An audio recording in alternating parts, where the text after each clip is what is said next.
हमारे देश के 5 बड़े कॉर्पोरेट घराने आज लगभग 40 सेक्टर्स के अंदर आज उनके लिए सरकार की सहायता से उन्होंने मोनोपोलीज अपने लिए बनाने का काम किया है। सीमेंट, पोर्ट, डिफेंस, टेलीकॉम, ये वो सेक्टर हैं जिन सेक्टर्स में अब तो न्यूक्लियर की भी बात आ रही है। कुछ कॉर्पोरेट घराने इन सेक्टर्स में मोनोपोलीज क्रिएट कर रहे हैं। लीगल और पीनल एनवायरनमेंट सरकारी एजेंसीज के माध्यम से ऐसा बनाया जा रहा है, जब मोनोपोलीज क्रिएट हो जाया करती हैं तो मोनोपोलीज में आप ये देखेंगे कि मोनोपोलीज के अंदर जो है दूसरा निवेश नहीं होगा। तो हमारी ये मांग है सरकार से कि ये असंतुलन जो बना है, जो गरीब आदमी से ज़्यादा लिया जा रहा है टैक्स और कॉर्पोरेट्स को राहत दी जा रही है, इस संतुलन को सरकार सुधारने का काम कर। मैं एक और उदाहरण देना चाहता हूँ कैसे टैक्स लिया जा रहा है।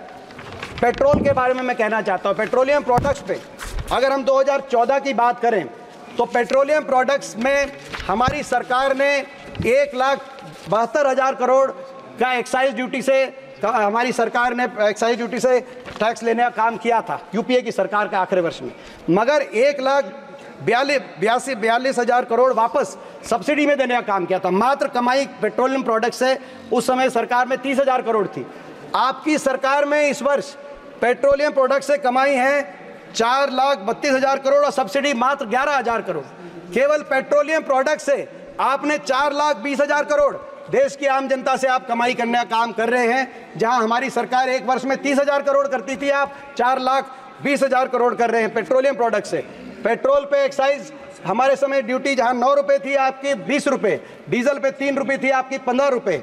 आज पेट्रोल से आप कमाई कर रहे हैं। टोल्स के माध्यम से 2014 में टोल्स में जो के माध्यम से पूरी कुल कलेक्शन 3,000 करोड़ थी, आज टोल्स के माध्यम से 65,000 करोड़ है। हर वस्तु पे आम मर्दा की वस्तु पे जीएसटी लगाकर आज सारा कर का बोझ आम आदमी पे, आप किसान पे जो डालने का काम कर रहे हैं, इस नीति से हम इस नीति का विरोध करना चाहते हैं। हम यही मांग करते हैं कि राहत दी जाए, पेट्रोल डीजल की एक्साइज पे राहत दी जाए, इंडेक्सेशन और कैपिटल गेन टैक्स में जो इंडेक्सेशन की आपने बात की उसको वापस लिया जाए, लाइफ इंश्योरेंस, मेडिकल इंश्योरेंस में जीएसटी विड्रॉ की जाए।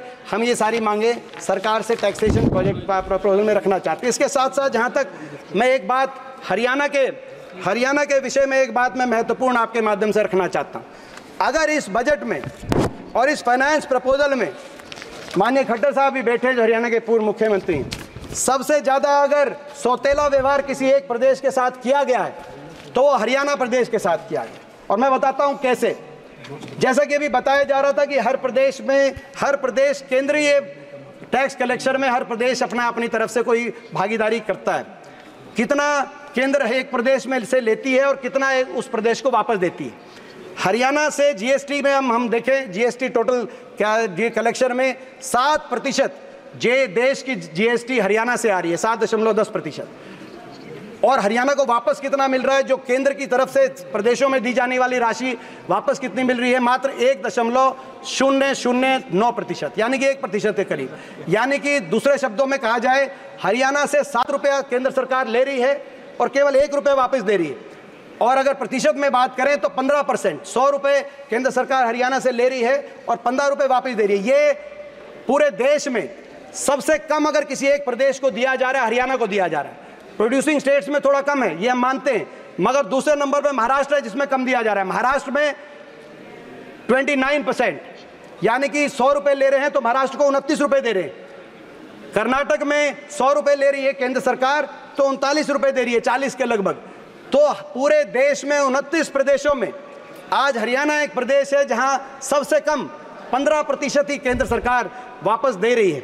और नेट डिवोल्यूशन की बात करें, कितनी केंद्र की राशि दी जाए, अगर प्रति व्यक्ति में देखें, प्रति व्यक्ति आज दुर्भाग्य ये कि प्रति व्यक्ति मैंने कैलकुलेट किया अध्यक्ष महोदय, प्रति व्यक्ति अगर देखा जाए तो 29 प्रदेशों में सबसे कम पिछले वर्ष जो हमें डिवोल्व किया गया, हरियाणा को दिया गया 22,000 करोड़, यानी कि प्रति व्यक्ति 6,938 रुपये हरियाणा को प्रति व्यक्ति मिला पिछले से। ये भी 29 राज्यों में सबसे कम हरियाणा को दिया जा रहा है।